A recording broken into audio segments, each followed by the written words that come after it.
All right. Yes, I'm sitting down. Yes, this is the Your Season is Over video. You know, I'm sitting here. I got 3-4 pages of copious notes here. I always do that first. And then I'm like, okay, intro. What can we do? What was funny yesterday? So I'll pull up like the list of games from yesterday. I'm going through it. And there was really nothing. There really wasn't anything funny. Only one top 10 team lost. They lost to another top 10 team, and they were actually an underdog. So it wasn't even an upset like some highly ranked team lost to an unranked team or whatever.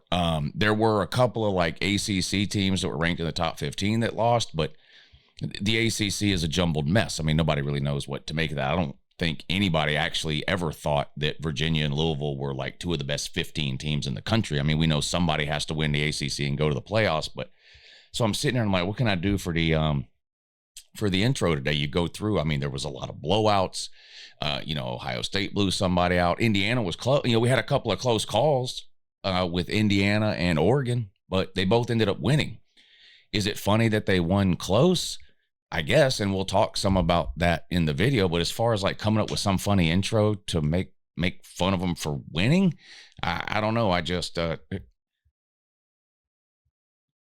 y'all, hold on a second. Somebody's knocking at the door and the dog's going nuts. Hold on. You want me to go yell at them and video it? Hold on. Let me turn the camera around. Okay.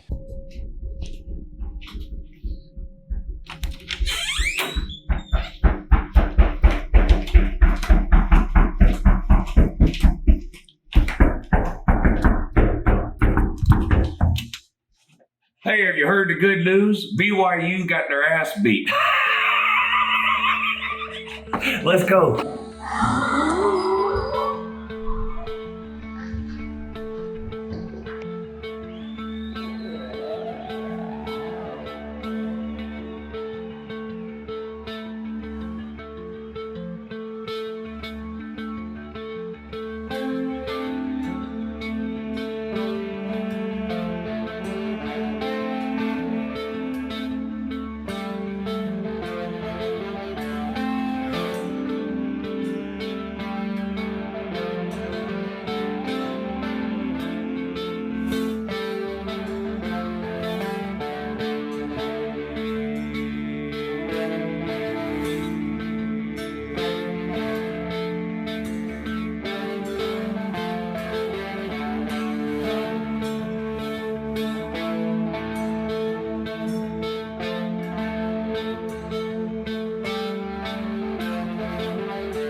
Good morning. It's Uncle Lou here. That's right, it is me, Uncle Lou, live on YouTube for you. Thanks for watching. I really appreciate it. It's time for the Your Season Is Over video, the only Sunday afternoon college football recap video that actually matters. That's right, we do it every Sunday. We point and laugh. What do we point and laugh at? Well, the list of losers. And we've got a great list of losers today. Got 1, 2, 3, 4, 5, 6, 7, 9 helmets I pulled down off the wall. All these woozies lost yesterday. Dang. Come on, man. What are y'all doing? You know how it is. You have to have a winner and you have to have a loser. How many college football games are there in a weekend if you include all the different divisions and FCS and all that? Over 100. It means there has to be over 100 losers. You can go anywhere else on the internet, any other highlight show, recap show, and hear about how great your team was and your quarterback looked amazing and what a great win you had. You know, get patted on your little digital peanut head there. You can get that anywhere. We don't do that here. We'll spend a little bit of time maybe. You know, this team did that good or that good. But this is mostly pointing and laughing at the garbage that took a dump yesterday instead of playing football. Anyway, you know the routine by now. We'll go through the losers first. I do have a list of teams that I thought looked really good yesterday, or the best teams I saw yesterday. We'll update the Heisman list, update the We're Back rankings, which is always fun. We've got the Josh Pate special. Boy, it'll be a good one tonight over on the Juice Pooch show, won't it? Yeah, it will. We've got the Paper Plate special. We've got 3 analytics clowns of the week. Holy moly. One might be the worst decision I've ever seen in the history of football. So you know the routine. Let's just get right into it. I obviously have my copious notes here. I've got 4 pages of notes today. Let's just go whatever order they're on my paper. How about we do that? Washington. Is there anything funny about Washington losing in general? Not really. There's not a whole lot of Washington Husky fans running around. They weren't very good last year. They're better this year than they were last year. But they're definitely not great, and you can make the argument that they might not even be good, especially after yesterday when they lost to lowly Wisconsin. This is the same Wisconsin team that scored a total of 7 points in their last 3 games. They got shut out twice in a row, then lost to Oregon 21-7. Doesn't matter. Beat Washington yesterday, and that's embarrassing. And that's Washington's 3rd loss. It's not like Washington was sitting on 4 or 5 losses and was in give-up mode preparing for some sort of pre-Christmas bowl that nobody was going to watch. Now, I never considered Washington to be a legitimate threat to make the playoff, but you can't tell these teams anything, right? Every team in the country that's sitting on 0, 1, or 2 losses in November thinks they have a shot at the playoffs. So Washington was sitting on a couple of losses, not anymore.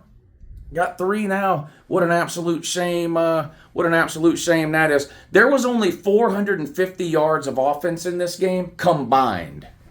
Combined. God almighty. That's hard to watch. Wisconsin is...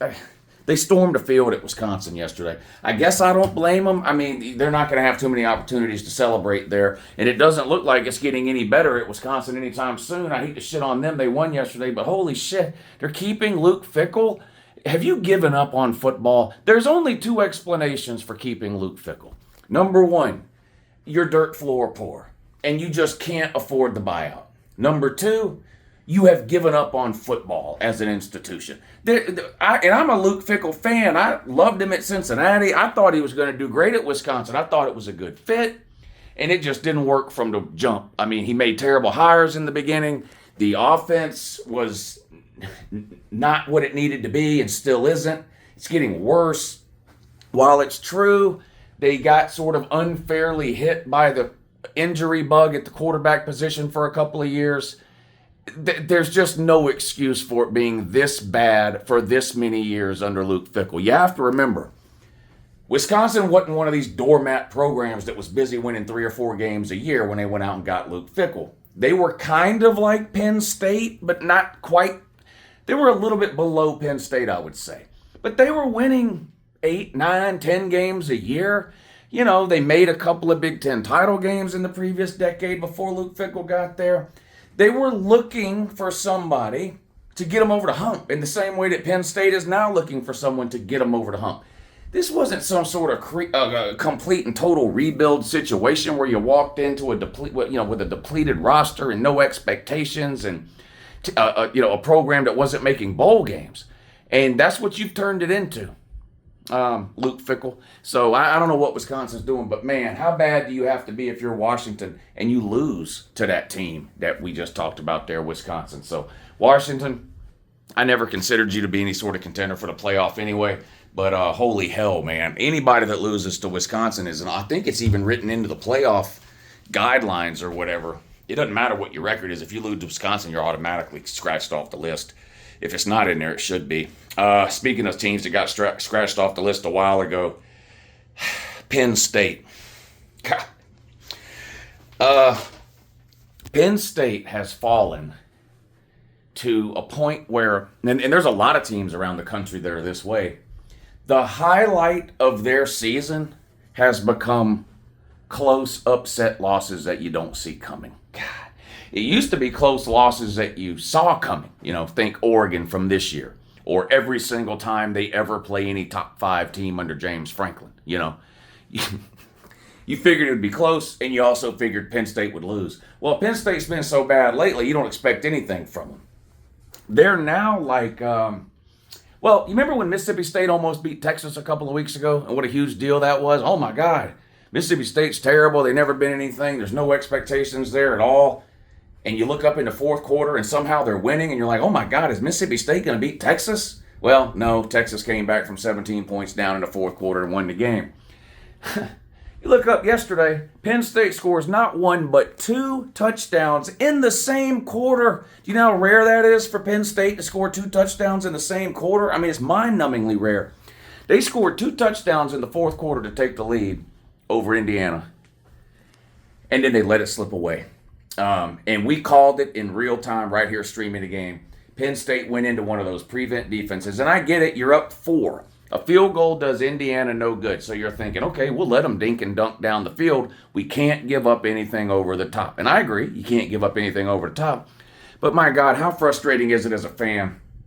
Obviously the Penn State fans, but I think we've almost all been in this situation with our teams when they have a less than 1 possession lead late in a game, and they stop doing everything they've been doing defensively all game that worked.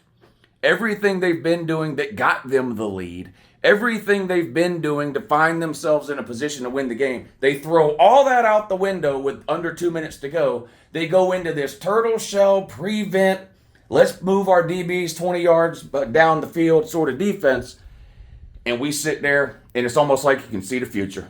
The team goes 10 yards, 12 yards, 8 yards, 15 yards, 20 yards, touchdown, and your team loses the game. And that's what happened yesterday to Penn State. I've got some stuff written down here. We'll go through it, and then I'll get back to just my thoughts on the game. But heartbreaking loss for Penn State, 27-24 to Indiana. 2 touchdowns in the fourth quarter to take the lead. Indiana gets the ball back with a couple of minutes to go. They go right down the field and they score a touchdown to win the game with 36 seconds left.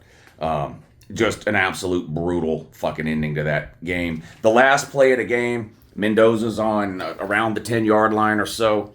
Shotgun, back to pass. He's under pressure. He's backpedaling. He sort of just floats it towards the back of the end zone off his back foot. And I'm thinking, the minute he threw it, I'm thinking that's going out of the back of the end zone. And then the camera pans over, and there's a wide receiver there for Indiana, and he was covered. There's a wide receiver there, and it looks like it's going over his head. He jumps up and makes probably the best catch of the year. Definitely the most important catch of the year. Like, it's one thing to have a game-winning catch. It's one thing to have like a spectacular highlight reel catch. But to have them both, like to have a spectacular highlight reel catch that happens to be the game-winning touchdown, unbelievable catch. A lot of talk almost right away about that being the sort of quote-unquote Heisman moment for Mendoza. And I don't want to take anything away from Mendoza. He led Indiana right down the field. Cool, calm, collected, backs against the wall, a ton of pressure there, and he showed no signs. He right down the field like it was nothing. So I'm not taking anything away from Mendoza. But that play to me was more about who the fuck is this wide receiver, Omar Cooper? Like, he's the one that made the great play there. It seemed like everybody wanted to immediately start. And look, I'm a Mendoza guy. I've had Mendoza on my Heisman list since week 2. Okay, he's near the top or at the top of I've only got 3 or 4 names on my Heisman list. Mendoza's been on it every week all year. I think he's unbelievable. Might actually win the Heisman. But that particular play to me was more about the play the wide receiver made than it was the play Mendoza made. Now, it was a good play by Mendoza. He was under pressure, players in his face, backpedaling, and he put that ball in a spot where only the receiver could catch it. And how he managed to float that 1 foot above the ground so it didn't touch out of bounds while simultaneously toe tapping the other foot inbounds was unbelievable. Just an amazing catch when your team needed it the most, and Indiana gets the win. And it's just, in the end, you know, when Penn State fans look back on this season, they might not even remember that exact play, because the reality is Penn State season's been over forever. They'll remember they had a chance to beat Indiana at home and they blew it. But, you know, it's not like that one play necessarily cost Penn State anything. Penn State has played themselves out of every possible goal they had a month ago. I mean, James Franklin got fired. That loss to UCLA was unacceptable after the overtime loss to Oregon. But it's just, you look at Penn State and it's a confusing team to me, Penn State. Because on one hand, I watched Penn State play. And look, I was on the Penn State train in the offseason, okay? I thought Penn State was going to legitimately be a national title contending team this year. I know all the stats about James Franklin and their record against the top 5. I know all of that. But they brought in Jim Knowles at DC. They brought back a ton of players from last year's team who could have went pro. They had 2 of the best running backs coming back this year in Singleton and Katron Allen. I thought Drew Aller would take a step forward this year. He's been starting there forever. And I watched Penn State, and even before they fired James Franklin, and it was just the same old song and dance from Penn State that we had seen every year when it comes to their offense. So even though they almost, that's what I'm saying, so to my original point, Penn State's a confusing team, because are they a great team this year? No. Are they even good? I'd argue no. But who are the 2 best teams they've played? Oregon and Indiana. They damn near beat Oregon. In similar fashion, by the way. That one we ended up going to overtime and they lose. And now, Indiana at home. They played well enough, you could argue, to win both of those games. But even when I'm watching those games, I'm going, this Penn State offense is just not it. Even in the Oregon game, they didn't score until the 4th quarter. At home, at night. Not just the biggest game of the year. That was the biggest game of James Franklin's career because of what was on the line and the expectations that Penn State had. Not expectations that other people heaped on Penn State. Yeah, people did that. But Penn State had those own expectations for themselves. And they played that home game against Oregon, which seems like forever ago now. And they did absolutely nothing for 3 quarters. Nothing. Now, their defense kept them in the game, and they were in position to win it late, and kudos for that. But, of course, they didn't win it. You know what would have won that game? Scoring any touchdown in the 1st, 2nd, or 3rd quarter. Then the game doesn't go to overtime. Same thing yesterday. You wait till the 4th quarter. You score 2 touchdowns in the 4th quarter to take the lead. What about the 1st, 2nd, and 3rd quarter? The offense there, I can't imagine. As a Georgia fan, we went through a few years when Kirby first got the job in Athens where we had pretty good teams, but the offense was holding us back. And it made me mad. That offense was nowhere near as bad as what Penn State's is. I can't imagine how frustrating it is and has become for Penn State fans to not just keep losing those games to the top 5 and top 10 teams, but in a lot of cases you're just losing them the exact same way. Low scoring and close because you can't fucking score. Year after year after year. James Franklin, interim coach. We don't know who's coach going to be next year, but I'm telling you, I think, and I don't hate Penn State. Like I said, I picked Penn State to win the Natty in the offseason. So am I retarded? Am I a 5-star dummy? Yeah. But I'm saying that to say I'm not some kind of Penn State hater. Penn State could be the next Wisconsin. And that's one of the reasons I talked about these 2 games. First, we talked about Wisconsin a minute ago, winning 8 to 10 games a year, couldn't get over the hump, decided to make a change. It's been an absolute disaster. Penn State could find themselves in a similar situation. The narrative surrounding Penn State right now is that their offense is just horrible. It's going to be hard to get high-level offensive recruits to go to Penn State. It just is. I don't know what coach they could possibly hire that could change that narrative immediately. They're going to have to get creative on offense and show that they can score some points and be a place where offensive players can go to shine, I think, before they're going to start having five-star offensive recruits line up there to play. And I think there's a better chance that Penn State's future looks like Wisconsin's present than that they hire a new coach and it immediately gets turned around and they're in the playoffs every year.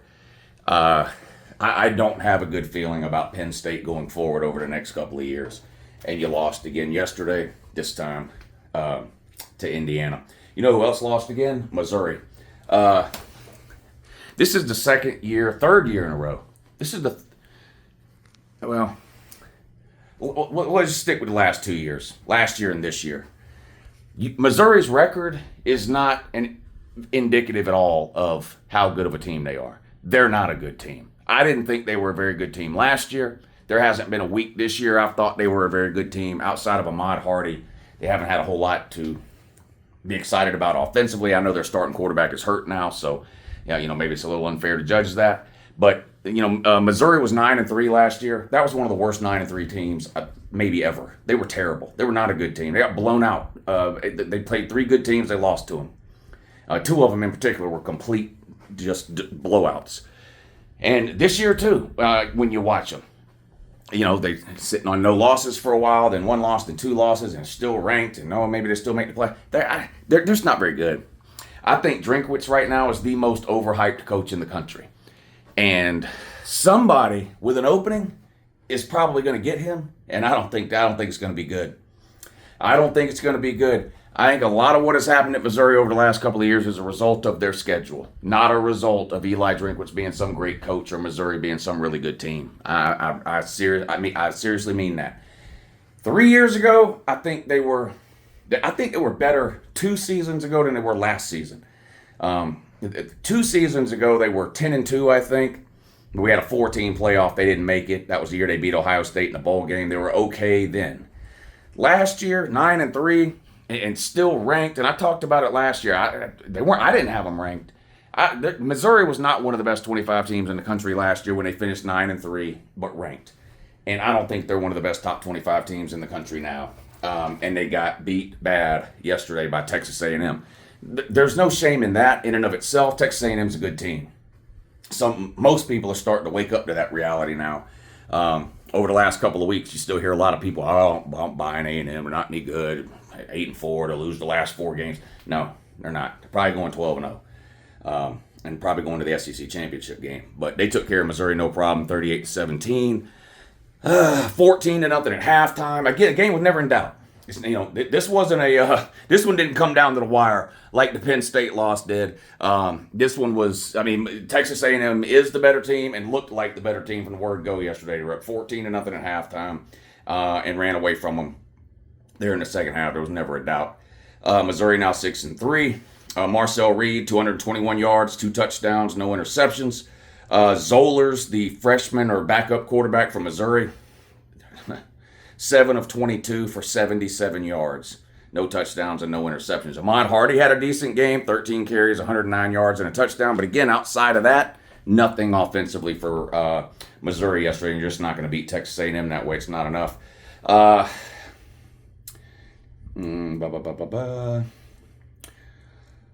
Texas A&M plays South Carolina. This is what's left on Texas A&M's schedule. They're 9-0. They play South Carolina. They play Sam Ford, whoever the fuck that is, and at Texas. I do think the game at Texas will be tricky. It's a rivalry game. There's bad blood there. It's not just a rivalry. Those 2 schools, the fan bases, the students, legitimately don't like each other. That's not going to be an easy game. Do I think Texas A&M is better than Texas? Yeah. They've played better than Texas almost every single week this year. But it's on the road in Austin, in a rivalry game, last weekend of the season. That could be tricky. But I don't see a way A&M goes worse than 11-1. And if they do lose to Texas, things could get weird in terms of the SEC championship game because most likely going to be looking at some tiebreakers there. Ole Miss only has one loss and is probably going to finish with only one loss. Georgia only has one loss and is probably going to finish with only one loss. Georgia only has one SEC game left. That's Texas this coming week, but it's in Athens. That's their last conference game. Then they play some elementary school for no reason in the middle of November.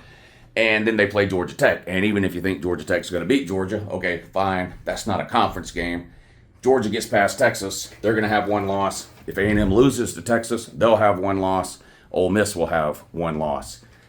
Georgia beat Ole Miss, but Ole Miss and Texas didn't play, so we'll see what that'll mean for the tiebreakers. I'm not getting into all that today. But anyway, Texas A&M is legitimately good. They took care of Missouri. Missouri, your season's over. I don't think you should be ranked. What is your best win? Kansas, maybe. I'm asking. I don't know. I don't know. I'm not impressed with Missouri. Eli Drinkwitz has been at Missouri for 6-7 years. His first 3 or 4 years there, he was a 500 coach. Literally, look it up. Literally 500 coach his first 3 or 4 years there. Last 3 years, through a product of scheduling, he's averaging 9 wins a year, 10 wins a year. I don't think Missouri is. I don't know. We'll see. Drinkwitz is on a lot of short lists. Florida, maybe LSU, maybe Auburn, maybe Arkansas, maybe an out-of-conference. I don't know. He's on a lot of people's lists. I don't get it. I'm not a Drinkwitz guy. Could I be wrong? I could. I've been wrong before. Back in 2019, I picked Georgia to beat South Carolina at home. Georgia was undefeated and ranked in the top 5. South Carolina was like a 2-win team and unranked, and South Carolina beat them. So I've been wrong before. But Missouri, season's over. Sorry. You got a high school stadium, too. I know you're renovating it, but my God, I mean, it's a pitiful stadium. LSU. Watching LSU yesterday, and really this has been the case for LSU all year, but in particular yesterday, was like a lot of Florida's games the first month of the season. You remember back the first month of the season, we all thought Florida was going to be bad, but you don't really know until you see them play. And their defense was pretty good. They were keeping them in all the games. Remember, there's sort of a famous stat floating around out there that Florida only gave up like 1 touchdown in their first 3 games, but somehow they were 1-2 or something weird like that. There was the Florida game at LSU where LSU only scored 20 even though Lagway threw 5 interceptions. So you turn the ball over 5 times and only give up 1 offensive touchdown because one of LSU's touchdowns in that game was a pick 6. So their defense was playing well, but just the offense wasn't showing up. Sort of been a similar problem for LSU this year, and boy, that was definitely the case last night. I thought LSU defensively played as well as you can play against Alabama. They've got some weapons, particularly at the wide receiver position, and Ty Simpson's one of the best quarterbacks in the country now. Bama can't run the ball to save their life, and we all know why that is. They're fucking soft. They can't run the ball, but he can't stop the run either. Alabama's in the hundreds in rushing offense and in the 90s in rushing defense. But LSU just couldn't take advantage of that because they can't run the ball. I mean, they could do nothing in this game offensively. They benched Nussmeier. This is a situation where an interim head coach was doing too much. Do the kids still say that? They're doing the most? I haven't been the biggest Nussmeier fan this year. I don't think he was injured the first month of the season. I just think he's not very good. He regressed for whatever reason. Brian Kelly's been fired. Maybe that's got something to do with it. But listen to this yesterday. If you watch the game, they benched. LSU got down in the red zone for what seemed like the 100th time and had to settle for another field goal because Nussmeier it was a bad sack that he took. He looked goofy when he did it too. He'd spinning around and kind of just tripped over his own self. And it was a bad play, no doubt, by Nussmeier. LSU got the ball back a few minutes later, and Nussmeier was nowhere to be found. They benched him, and they put this Van Buren in. All right? But listen to these numbers. Nussmeier, when he was benched, was 18 of 21. Now, it wasn't for a lot of yards. It was a lot of dink and dunk.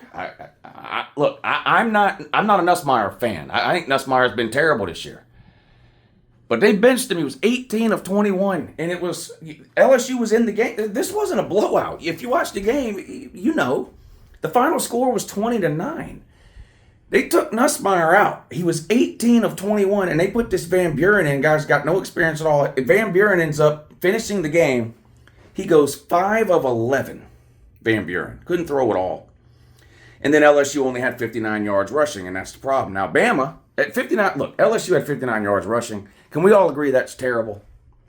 If you play an entire game of college football and you finish with 59 yards running, that is bad. Your offensive line is bad. Your running backs are bad. The play calling is bad. One or all of those three things is true.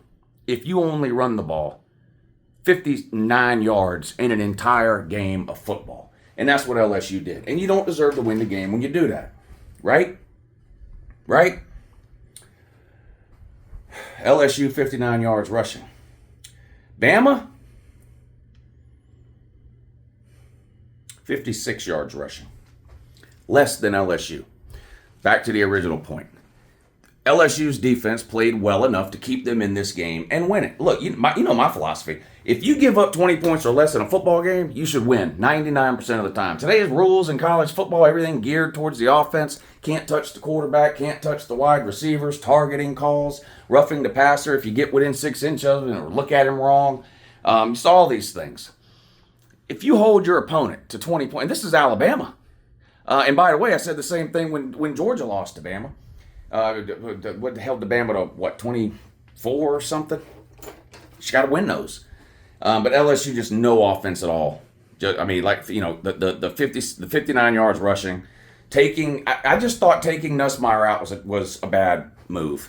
And I'm not a Brian Kelly fan either. Nobody is. Nobody likes Brian Kelly, myself included. But that was an interim head coach with nothing to lose. There's what that was. Now look, if he does that and Van Buren goes in and throws 2 touchdown passes and LSU wins the game 23-20, that interim head coach is a fucking hero. They're building a statue of him somewhere or whatever.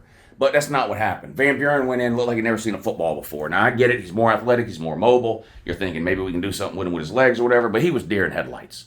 He didn't know what he was looking at defensively. Didn't know where to go with the ball. Unsure of himself. Held the ball too long. All of the things you would expect from a quarterback playing in a big-time game with zero experience. I didn't like that move. I didn't like that move of benching Nussmeier. Not saying that's why they lost. They were going to lose regardless, but I didn't like that move. Ty Simpson had another good game, 21 of 35, 277 yards, a touchdown, no interceptions. What's left for Bama? They've got the one loss, but it's a non-conference loss to Florida State. I'm sorry. I can't even say that out loud without laughing. Florida State, boy, that's bad. It's real bad. Bama's remaining schedule. Auburn, Oklahoma, and a nobody. They play Oklahoma first. I think they play Oklahoma this coming week. It's a home game for Bama. Now, I don't know that this Bama-Oklahoma game will be much different than the LSU-Oklahoma game because a lot of the things that have plagued Florida early in the year, LSU all year, also plague Oklahoma. Pretty good defense. I wouldn't be surprised if they hold the Alabama offense in the 20s. But what is Oklahoma going to do offensively to score? I don't know. They struggle to run the ball too. So I don't know that they're going to be able to take advantage of the Bama weakness on defense, which is their run defense, any more than LSU was, honestly.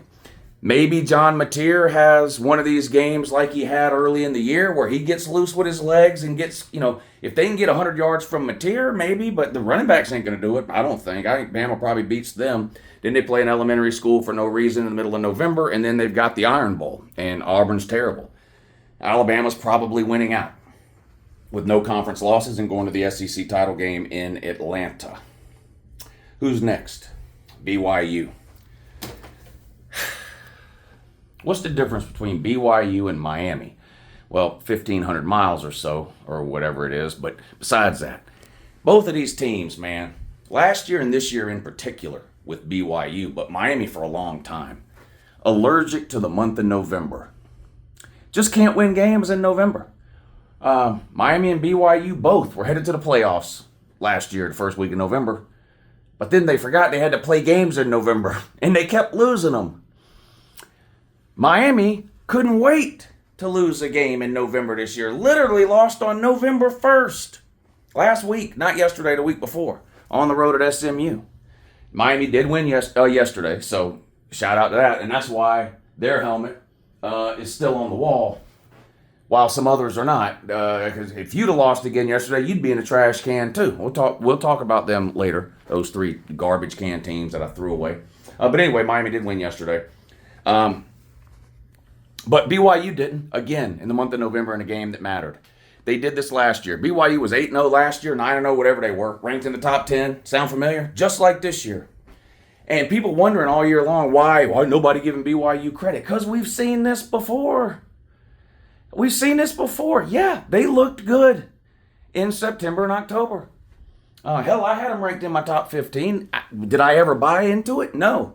But what I think, doesn't go into my rankings as little as possible. I mean, the fact is they were 8-0, had them ranked. But my God, they showed up in that game yesterday on the road at Texas Tech, and they didn't have a chance from the word go. Texas Tech defense, like a fucking anaconda. I mean, it's choked the life out of them. Smothering defense yesterday from Texas Tech, and really all year for Texas Tech. They've got probably the best linebacker in the country. He should probably win the Buckus Award. He's on the semifinalist list or whatever. That Jacob Rodriguez, I think his name is. That dude's an absolute animal. But BYU never stood a chance here. 29-7, they go down on the road. Texas Tech gets the win. BYU, 250 total yards in the game. Just couldn't do anything. 2.5 yards per rush. And on top of that, BYU turned the ball over 3 times. But really, credit to Texas Tech defense for that. Sometimes turnovers, a little bit of luck involved. Oh, a fumble, ball bounce a certain way. Texas Tech, boy, I don't know. They seem to force those turnovers. Their defense is really good. Texas Tech, I think, needs to be in the conversation with Ohio State, Indiana, and Texas A&M, or whatever. Like, they're in the upper. I think that however many teams like the whole tier thing that people like to do. Oh, well, Ohio State and Indiana are in this tier and these teams are in this tier. Texas Tech is in whatever the highest tier is. They could beat anybody. Well, I'm not predicting they win a natty. It's going to be hard for anybody to beat 4 straight top 10 teams and win a natty. That's not what I'm doing here. But I think in the age of the 12-team playoff, and we saw this last year when the playoffs were announced, the final rankings came out. You looked at those 12 teams, and out of those 12, how many did you think, okay, they might can win it? How many? I don't know. But then you look at some teams, Boise State, SMU, Indiana last year. No, they're not. It's great that they're in. They're probably not going to win it. And that'll be the case this year when the final rankings come out. Texas Tech is in the list of teams that I'm going to go, they could win it. They are legit. The quarterback's got to stay healthy, which has been a problem this year for them. But if he stays healthy, because that defense, I think, can play with anybody. Anybody. Now, it remains to be seen whether they can repeat this year's success year over year. That's a different topic, different conversation. Great off-season video. We'll talk about that in the off-season because, these one-off teams come and go a lot. Think TCU from a few years ago. So you never really know when a team has a pop year like this. Is this the start of something new? Is this the new Texas Tech? Or is this a pop year and they'll go back to sort of what they have been? I don't know. But this year, I think they're legit. A lot of what happens in the playoffs is going to come down to the bracket and which side you're on and who else is on that side and those sorts of things. It's like last year. I think Oregon was the second best team in the country last year. They didn't win a single playoff game because they had to play Ohio State in their first playoff game. They got a first round bye. It was the second round, but Oregon had a first round bye, and then the way the seeding went, they ended up having to play Ohio State. So, but I think Texas Tech's legit. I think Texas Tech's legit. They won easily yesterday. And the quarterback didn't even have a great game. But they ran for 149 yards. They controlled the game start to finish with defense. And BYU, November frauds again. Last year, same thing. And it looks like it's going to happen again.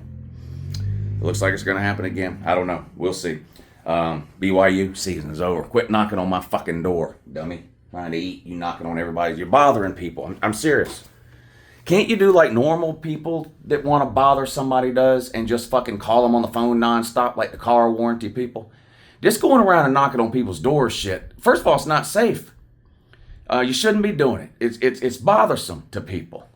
There's other ways to annoy people that don't involve you trampsing up their fucking driveway and knocking on their door at the most inconvenient. You know what they tell you? Well, why do you? Why do y'all come? You're always with the 5 and 6:30 at night. Why? Well, that's when people are home. Yeah, we're eating dinner, man. Family time, whatever. You know, the knocking on door thing, man. Has got to go. It's got to fucking go. You got your little stupid fucking bicycles that you're pedaling around for no goddamn reason with the soaking shit, and y'all just got a lot of weird shit going on. BYU and Texas A&M, I think, are probably the two weirdest fucking schools that I mean, there's just a lot of weird shit about BYU and Texas A&M. But Texas A&M, you know what about Texas A&M though? They don't knock on my fucking door.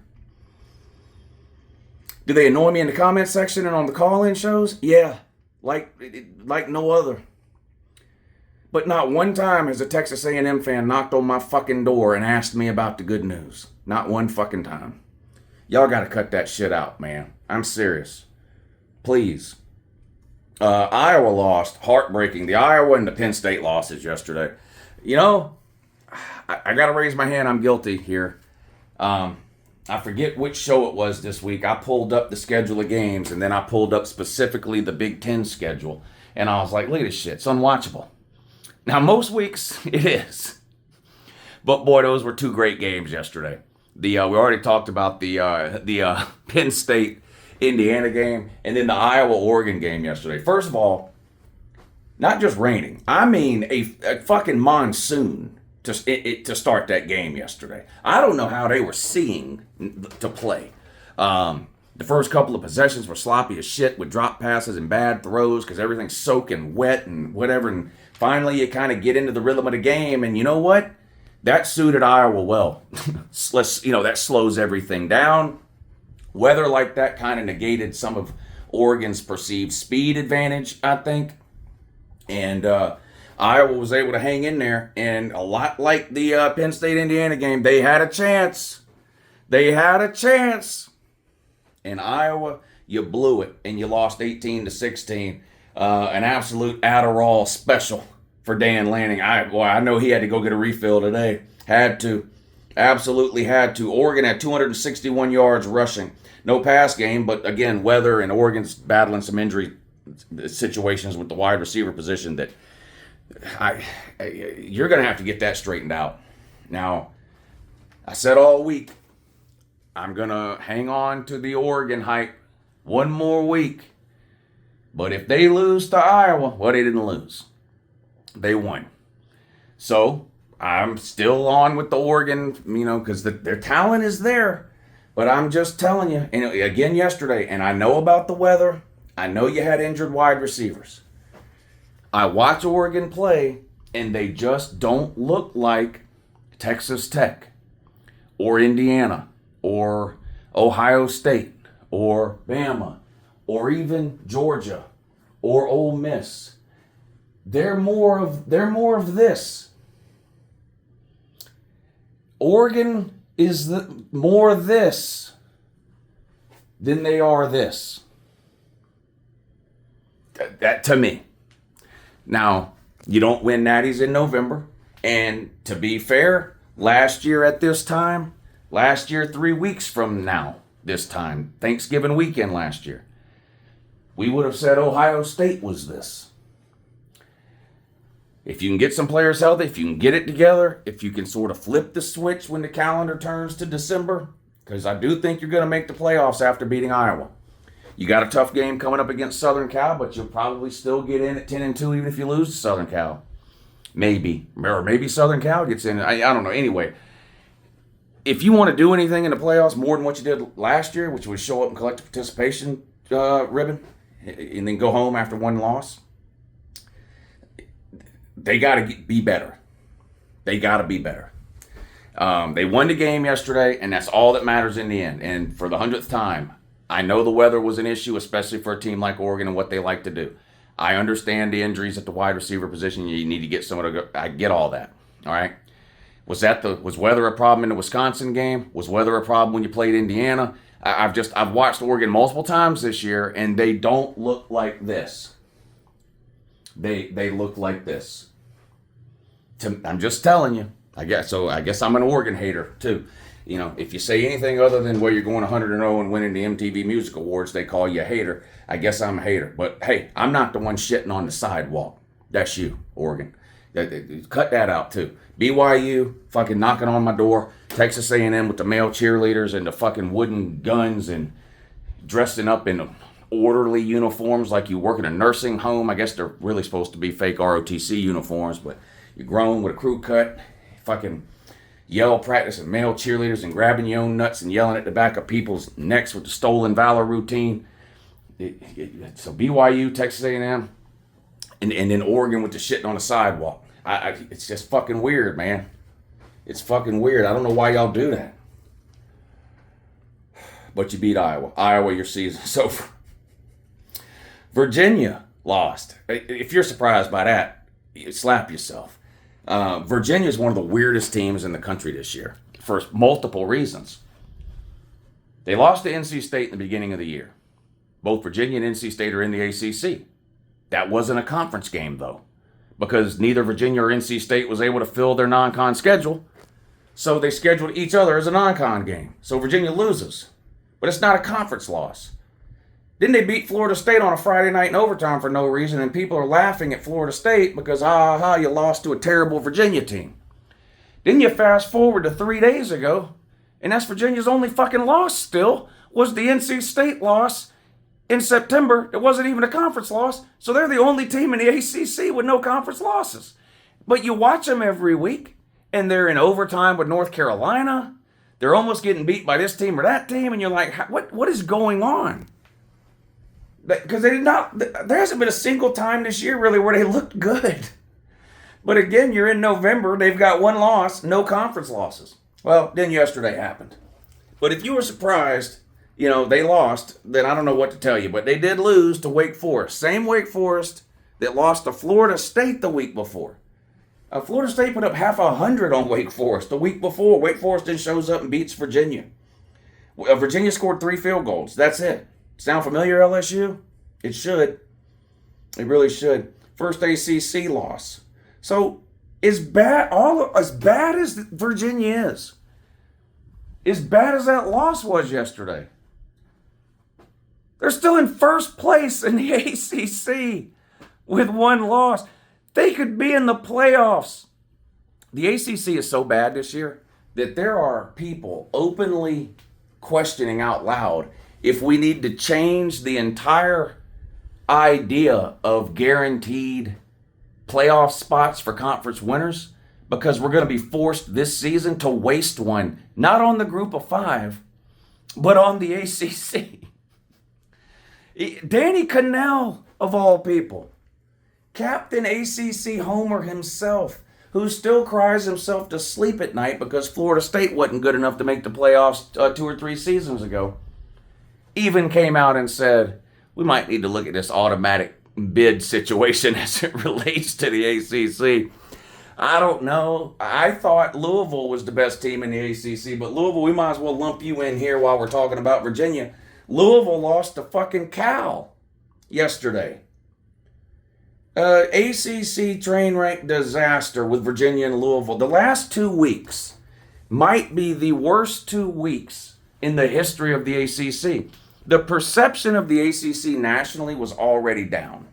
You saw that with Florida State getting left out of the playoffs a couple of years ago. You hear it with the way people talk about the ACC in relationship to the other leagues. You even hear about it from fans of teams in the ACC that are actively campaigning to get their team out of the ACC because the ACC is so bad. And then last week, 2 of the frontrunners in the ACC, Georgia Tech and Miami, took completely unacceptable losses. Miami on the road at SMU, and Georgia Tech gave up almost 50 points to a bad NC State team and lost 2 Saturdays ago. So now you have to reshuffle everything. Well, you better move Virginia into the top 15. I guess it's Virginia and Louisville, top of the heap in the ACC. So everybody rearranges their rankings and standings and everything. You bump Virginia and Louisville way up, and then right on cue, what happens? Virginia and Louisville go out and lose. I'd be worried as shit if I was any ACC team. Who's Duke? Duke lost yesterday. Somehow they're still in it. Duke has losses to Tulane and UConn.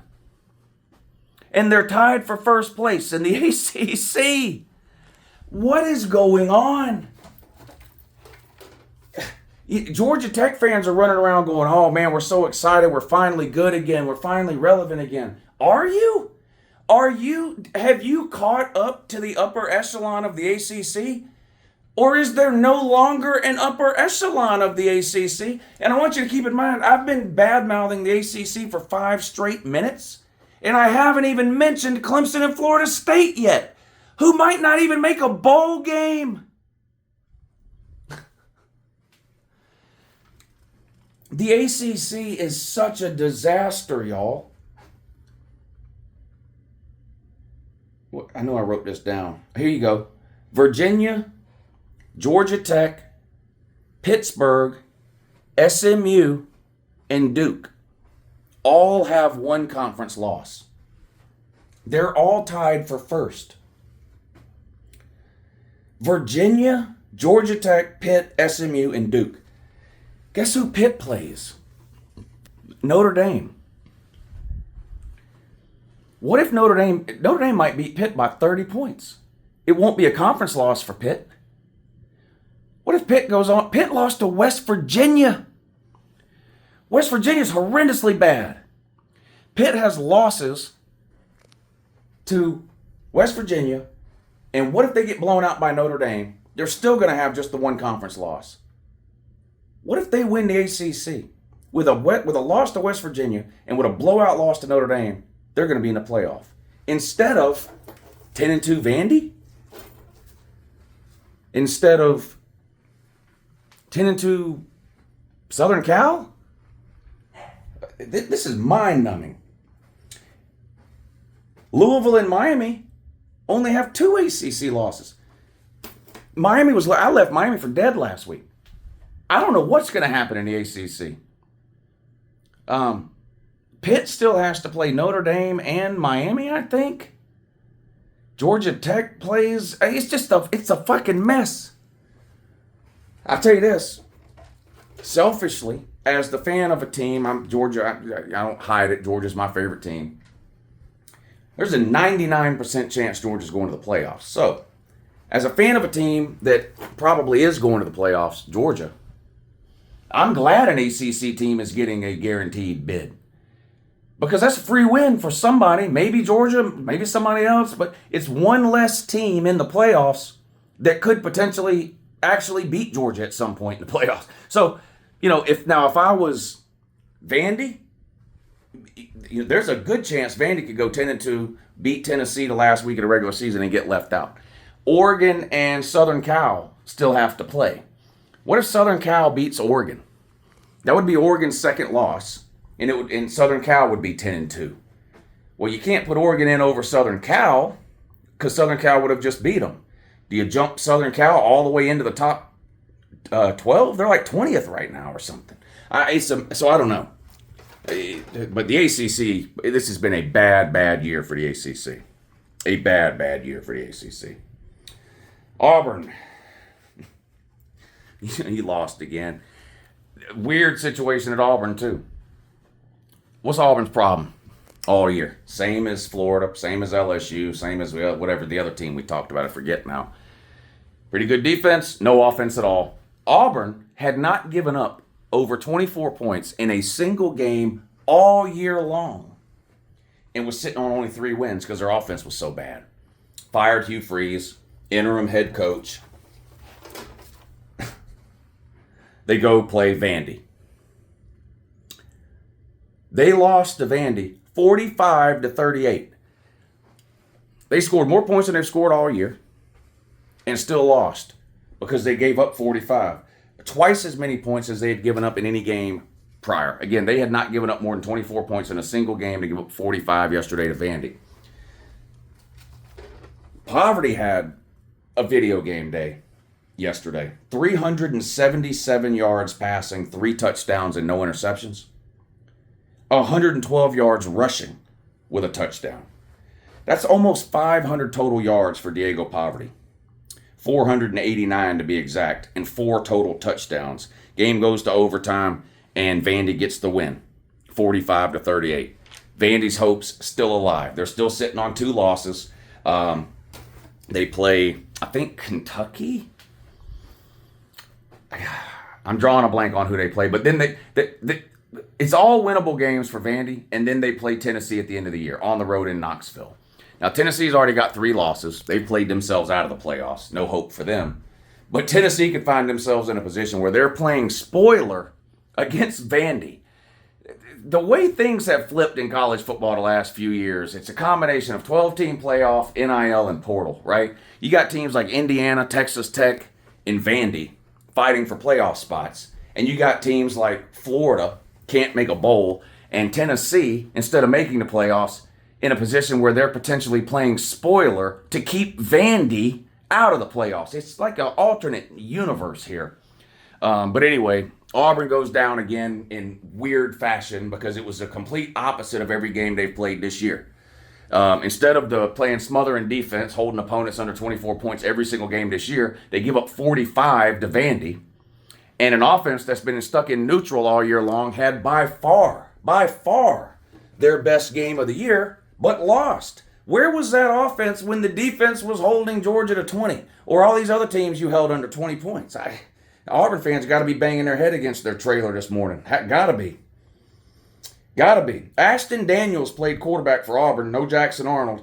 He had 353 yards passing, and Auburn ran the ball for 210 yards, but the damn defense was bad. No Hugh Freeze, no defense, but the offense showed up. You get rid of an offensive head coach because you can't get a first down all year long, and then all of a sudden you score 38 points with 500 yards of offense, but lose because the defense doesn't show up? Fucking weird. They got the game with Bam at the end of the year. Maybe, can they pull out a miracle there? I doubt it. But anyway, all those teams down there, season is over. Colorado, Florida, and Florida State. Why do y'all still have football programs? I'm not trolling. I'm seriously asking. These 3 teams are fucking terrible. This is the worst Clemson team in 20 years. Florida State goes up there, can't get a first down. They lost and it wasn't competitive. Clemson had not beaten an ACC team at home in over a calendar year. You got to go back to September of 2024, the last time Clemson beat an ACC team at home, and they waxed Florida State yesterday. Florida State looked lost, confused, uninterested, like they didn't want to be there. Even that jabroni Tommy Castellanos, who I can't stand, they made him look like dog shit too. Florida State has become an absolute joke and an embarrassment of the entire college football world. Now, it's their team and their school's fault that they've become a joke, but it's the fans' fault that we love it so much, because the Florida State fans were by far the most intolerable fan base on the internet for 2 years straight, with the constant crying, the victim mentality that they had. Everything was somebody else's fault, It's ESPN's fault. It's the ACC's fault. It's our TV contract's fault. It's Kirk Herbstreit's fault. It's Game Day's fault. It's the playoff committee's fault. It's everybody's fault but their own. It's your own fault. You've had Mike Norvell there 6 years. He's had 4 losing seasons. That ain't Kirk Herbstreit's fault. That ain't ESPN's fault. That's not the SEC's fault. That's not the ACC's fault. That's not your TV contract's fault. That's not Uncle Lou's fault. I'm just here laughing at you every time you shit on your own fucking foot. And you did it again yesterday. Why do you still have a football program? You need to go back to being an all-girls college like you were 70 years ago.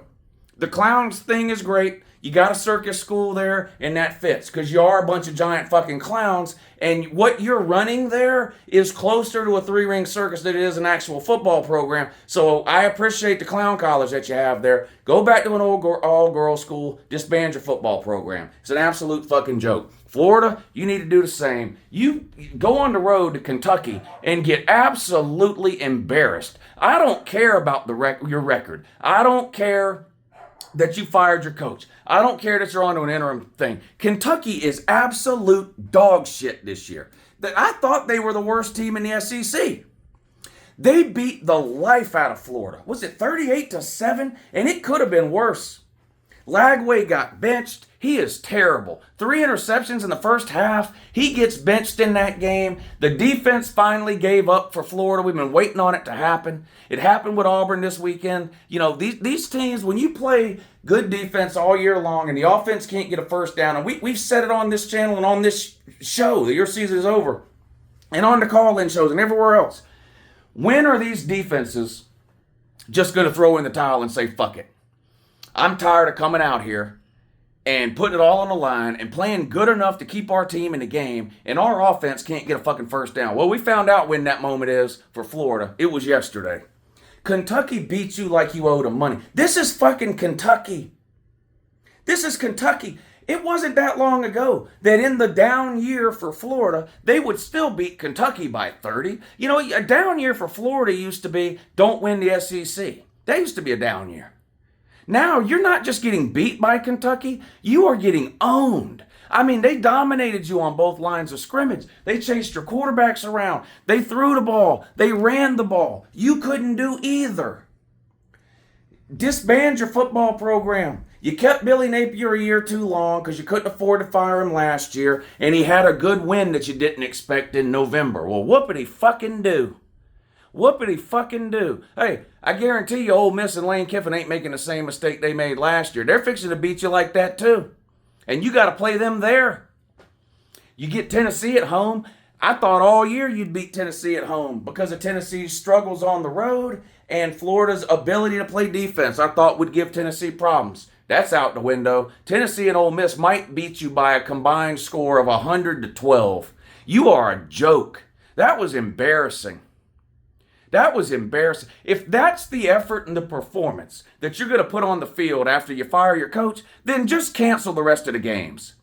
That's a damn shame, man. You look around, you see what UCLA did when they fired their head coach. You see Penn State going toe-to-toe with fucking Indiana last night. And then I watched Florida, and it looked like a fucking middle school, it looked like a special needs middle school team. A bunch of fucking mouth-breathing retards running around like they had no interest in being there. You know why? Because they don't have any interest in being there.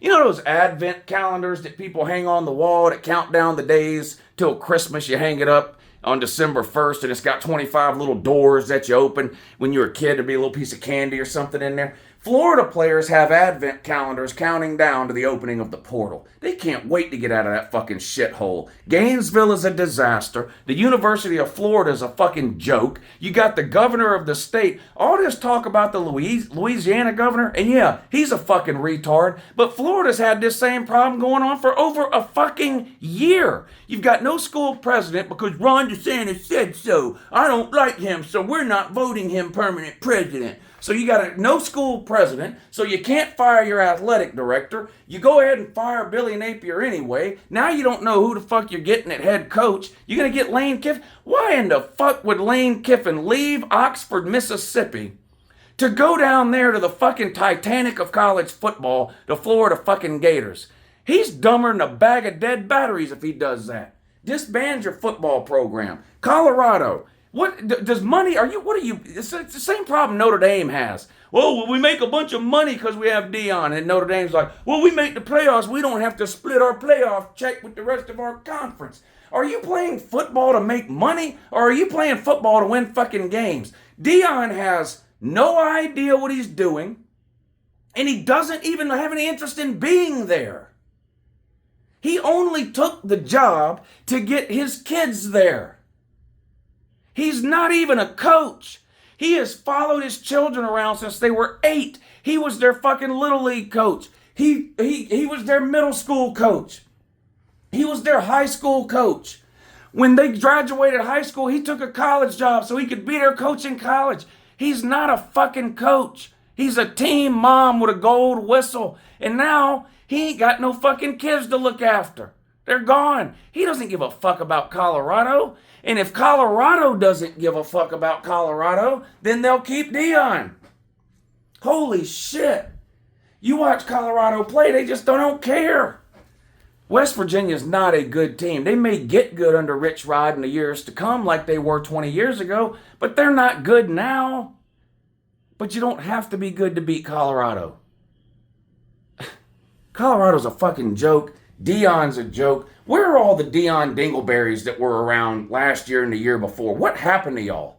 See, this is the problem. Y'all were never fucking college football fans. You weren't Colorado fans. You couldn't name one player on Colorado's roster over the last 20 years.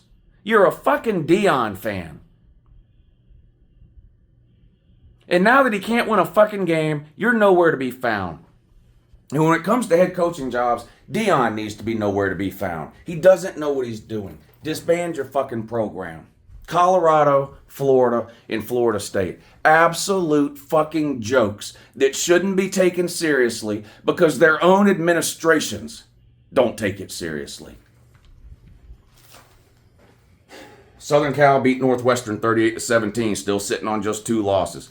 Georgia 41, Mississippi State 21. That was the best game Georgia's played all year. The problem is Mississippi State is absolutely terrible, so you can't really take anything from that. Georgia's offense was probably more explosive yesterday than I've seen since the 22 season.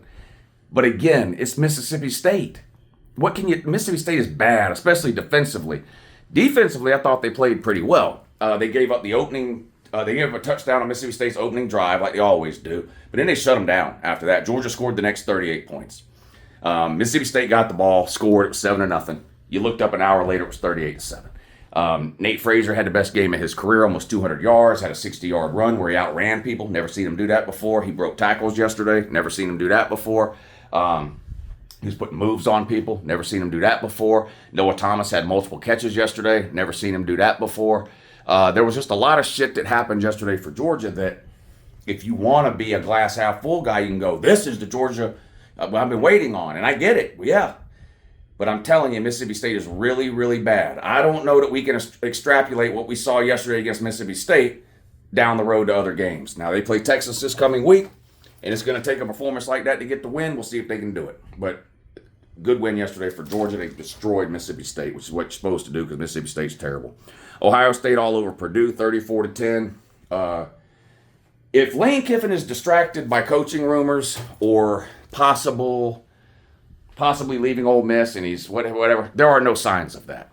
None. You know, when Matt Rule was first mentioned for the Penn State job right after James Franklin got fired, Nebraska the following week went on the road to Minnesota and didn't even score a touchdown. They got beat 24-6, and I'm like, uh-oh, Matt Rule's head's in the clouds. If Lane Kiffin is debating whether or not to take another job, if he's interviewing for other jobs, if he's talking to Florida or LSU or whatever it is, it's not distracting Ole Miss. I know they played the Citadel, but they won 49-0. 49-0. And again, they beat Oklahoma last week. So, Lane Kiffin, what is it, coaches? They must have a coaches meeting like once a year. And they go, okay, here's like 2 or 3 phrases we want you to say over and over again. I hear coaches say this all the time. Be where your feet are. Oh, I tell the kids, tell the players all the time, you got to be where your feet are. Don't look ahead. You got to be where your feet are. You hear every coach say that. Lane Kiffin is where his feet are. He's got them rolling. Do I think they're the best team in the country? No, I think they got some defensive liabilities. If I'm an Ohio State fan, or an Indiana fan, or a Texas Tech fan, or an Alabama fan, or a Georgia fan, or an Oregon fan, or however down the list, Notre Dame fan, however down the list you want to go, these playoff teams, if I'm a fan of any of those teams, do I want to play Ole Miss? Fuck no. No, I don't. And that's coming from a fan of a team that already beat them. I don't want to play them again. They're good. I don't want to play them again. What else we got? Notre Dame beat Navy 49-10. It's fucking Navy. You know, we love the service academies. Shout out to the service academies. Love Navy. They're not a football program, okay? They're sailors, okay? They're going to be in submarines and fucking whatever, swabbing the deck and shit like that, pirate shit, okay? But that's your second best win of the year because you're a fucking joke, Notre Dame, and you won't join the league. But you beat them 49-10, you're going to brag about it. Miami beat Syracuse 38-10. They're 7-2. They play NC State, at Virginia Tech, and at Pitt. Chances are high Miami will lose another game. That at Pitt game at the end of the year looks awfully scary if I'm a Miami man. SMU beat Boston College, so does everybody else. Duke lost to UConn, fucking embarrassing. But somehow Duke is tied for first in the ACC because they only have one conference loss. North Carolina won again. They're building a Bill Belichick statue. They beat Stanford Florida State lost to Clemson 24-10. Both teams are 4-5. What the fuck? All right, who's going to make a bowl game? Clemson or Florida State? They're both sitting on 4 wins. So both teams need 2 more wins. Florida State plays. Remember, Florida State's got to beat 2 of these teams to get bowl eligible. Virginia Tech at home, at NC State, at Florida. Clemson plays at Louisville, home against Furman, at South Carolina. Either one of them getting bowl eligible? Let me know down below. Houston beat Central Florida. Great game on Friday night. Houston's 8-2. Colorado lost again. Talked about that. Nebraska beat Nico 28-21. 7-3 though. Not going anywhere.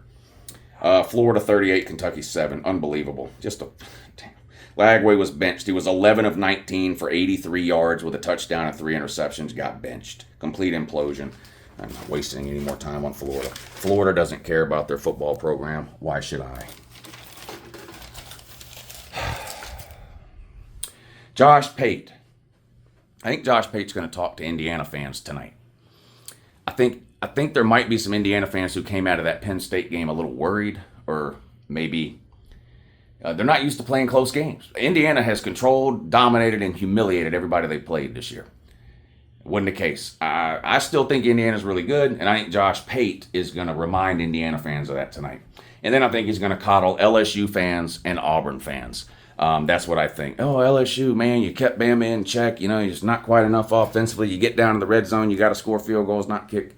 You got to score touchdowns, not kick field goals. Defense played well. Van Buren's got a bright future. I don't know what you saw last night that makes you think that, Josh, but he'll try to make you feel better. And same thing for Auburn. Hey, you found your offense. You know, the grass is greener on the other side. Next year's the year. You know Josh Pate's an Auburn fan. Hope y'all all know that. You should know that. You should be aware, too. Best teams, just yesterday. I'm not talking, these aren't the best teams in the country. It's not what I'm saying. You know, these are just, these 2 teams I thought played great yesterday. Texas A&M and Georgia. We're back list. Texas A&M at the top. Probably going to win the SEC. Definitely going to the playoffs. Miami, still at number 2. Now, probably not winning the ACC, probably not going to the playoffs, but neither is anybody else on this list beyond Texas A&M. So I've got Miami at 2, Tennessee at 3, Nebraska at 4, Auburn at 5, Florida at 6. Texas A&M, the only team on the We're Back list that has a chance to come off of it before next year. The rest of these teams, Miami, Tennessee, Nebraska, Auburn, and Florida, they're going to spend all offseason again telling us next year's the year because they're not doing shit this year. Heisman list. I got it in order this time. Y'all keep asking me to order them. Normally, I just say the names that I think would be the finalists or whatever. So I'll tell you, this is number 1 on my Heisman list right now. This is not just because of yesterday. This is all year. Mendoza. Number 2, Simpson. Number 3, Sayin. Number 4, Diego Poverty. I had Marcel Reed in my top 4. He's good. He doesn't put up the numbers. Poverty had a video game day yesterday. 500 yards of total offense for Poverty with 4 touchdowns. So, and then 5 would be Marcel Reed. So that's my top 5 in order Heisman list. Yes, I think Jeremiah Smith is the best college football player in the country. Yes, I think he'd start in the NFL today. He doesn't have the numbers to win the Heisman. Look at his numbers compared to the last wide receiver to win it. Okay, he just doesn't have the numbers. It's not his fault. Ohio State spreads the ball around. They're up big a lot in the second half, so they run it. They don't have to. But he is the best player in football, I think, Jeremiah Smith. Paper plate special, Penn State and Iowa. Boy, y'all came so close. You tried real hard. You didn't give up. You fought to the end. You even took the lead late. But then you got that stomach ache. You felt it start bubbling.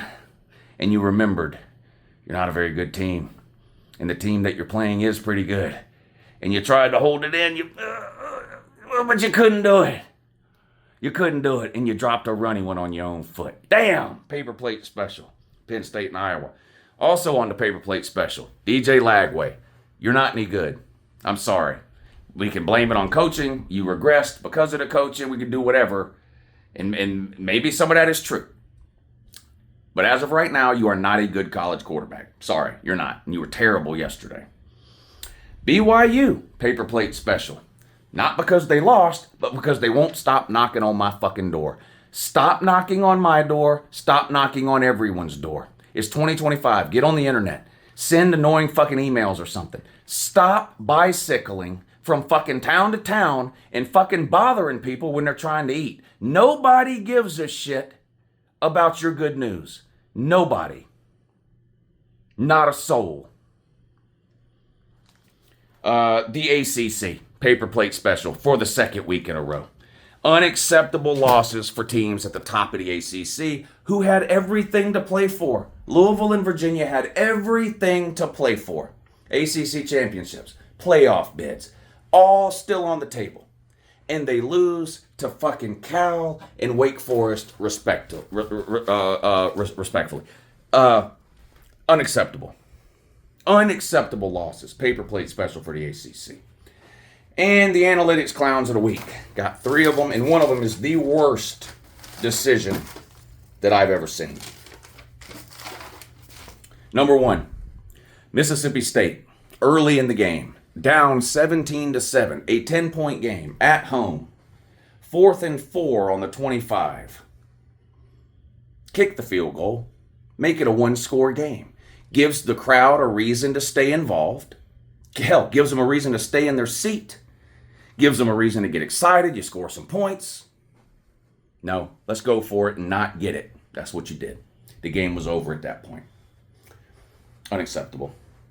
How about 4th and 10?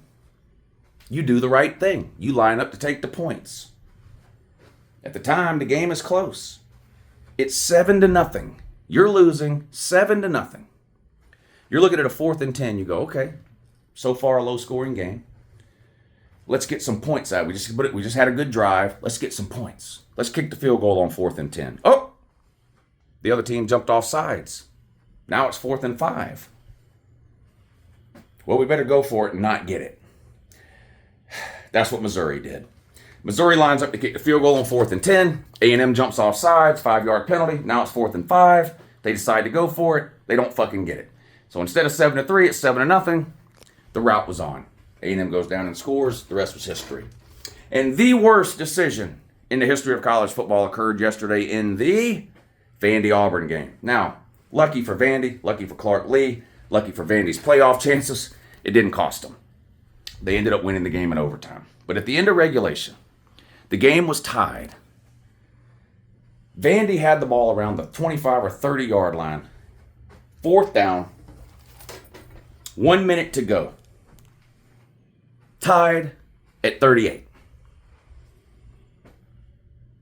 They went for it on 4th down instead of kicking a 35-yard field goal. And of course they didn't get it. You don't deserve to get it. And because of that, you deserve to lose the game. Now you didn't because you played Auburn and Auburn's terrible and didn't even score in overtime. So you dodged one. But holy shit. Tied at 38. 1 minute to go. 4th down at the 25 or 30, whatever it was. Kick the fucking field goal, man. Take the 3-point lead. What in the world are you doing, Clark Lee? That's the dumbest coach's decision in game I think that I have ever seen. Ever. Somebody brought up Mario Cristobal's thing against Georgia Tech a few years ago. Miami wasn't playing for a playoff spot. Vandy's at 2 losses. 2. If they lose another game, that's it. Out of there. No playoffs. And you get down to the 25, 30-yard line, 1 minute to go, game tied, 4th down, kick the fucking field goal. How hard is it? I don't understand what goes on in these coaches' brains. Anyway, there you go, paper plate special, and the analytics clown of the week. And that's going to do it. That's your season is over video for week 11 of the 2025 college football season. Not a lot to laugh at because there was only one top 10 loss, like I mentioned earlier, and it was to another top 10 team. And the team that lost was actually a significant underdog. So it wasn't even an upset or a surprise to anybody, really, I don't think, that BYU lost. Now, that they got blown out, well, that's a little embarrassing. Plus, they're BYU. It's always fun to laugh at them. But other than that, no real embarrassing. Nobody else in the top 10 lost. The top 15, you had Virginia and Louisville lose, but nobody really, they're not some juggernaut team. It's just like, you keep shuffling ACC teams to the front of your list. Then they lose. You shuffle another team to the front. They lose. You had Miami and Georgia Tech up there. They lost. You're like, oh, I guess we better put Louisville and Virginia up. Well, now they lose. Now you're looking around going, is Duke the best team in the ACC? I don't fucking know. I don't know anymore. maybe are Georgia Tech and Miami. Forget the record. Just tell me, who do you think the two best teams in the ACC are? Forget anybody's record or who has a chance to make the ACC title, all that. I think probably Miami and Georgia Tech are the two best teams in the ACC. I don't know. Anyway, that's it. Appreciate you watching. Great week of football coming up next week. Of course, the Georgia-Texas game and a ton of other great games too. I'll be back Tuesday night at 9 for the call-in show. You give me a call. We can talk about any of these teams you want. I do that every Tuesday and Thursday night at 9 p.m. Uncle Lou After Dark, the college football call-in show. Hey, did you know that it's YouTube's longest-running college football call-in show? That's right. A lot of people do it now. I was the first to do it. Longest running.